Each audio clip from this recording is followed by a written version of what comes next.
اعوذ باللہ من الشیطان الرجیم، بسم اللہ الرحمن الرحیم۔ السلام علیکم معزز سامعین، آج کی ویڈیو میں مسواک کے بارے ایک عبرت ناک واقعہ آپ کے ساتھ شیئر کیا جائے گا۔ ویڈیو کو اینڈ تک دیکھیے گا تاکہ آپ ساری انفارمیشن سے مستفید ہو سکیں۔ امید ہے آپ میرے چینل کو آپ نے ضرور سبسکرائب کر لیا ہوگا، اگر نہیں سبسکرائب کیا تو ابھی سبسکرائب کر لیجئے، یہ بالکل فری ہے۔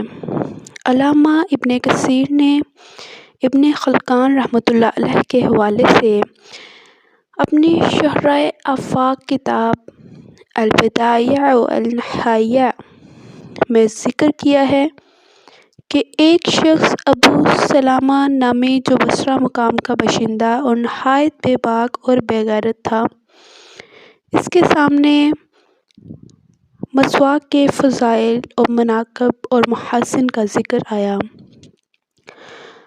تو اس نے ازراہ غیظ و غضب قسم کھا کر کہا کہ میں مسواک کو اپنی سرین میں استعمال کروں گا۔ چنانچہ اس نے اپنی سرین میں مسواک گھما کر اپنی قسم کو پورا کر کے دکھایا اور اس طرح مسواک کے ساتھ سخت بے حرمتی اور بے ادبی کا معاملہ کیا، جس کی پاداش میں قدرتی طور پر ٹھیک 9 مہینے بعد اس کے پیٹ میں تکلیف ہوئی۔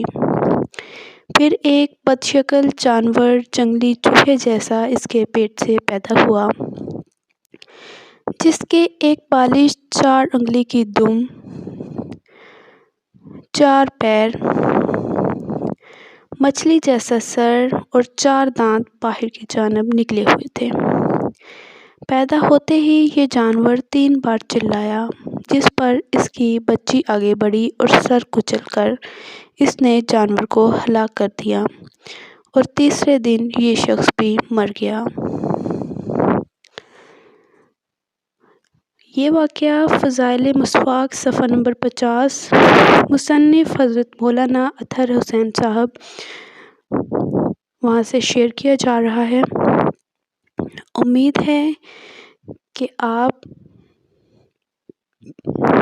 انفارمیشن کو پسند کرتے ہوں گے اور ویڈیو کو لائک کر کے آگے سے آگے شیئر ضرور کیا کریں اور چینل ضرور سبسکرائب کیا کریں۔ جزاک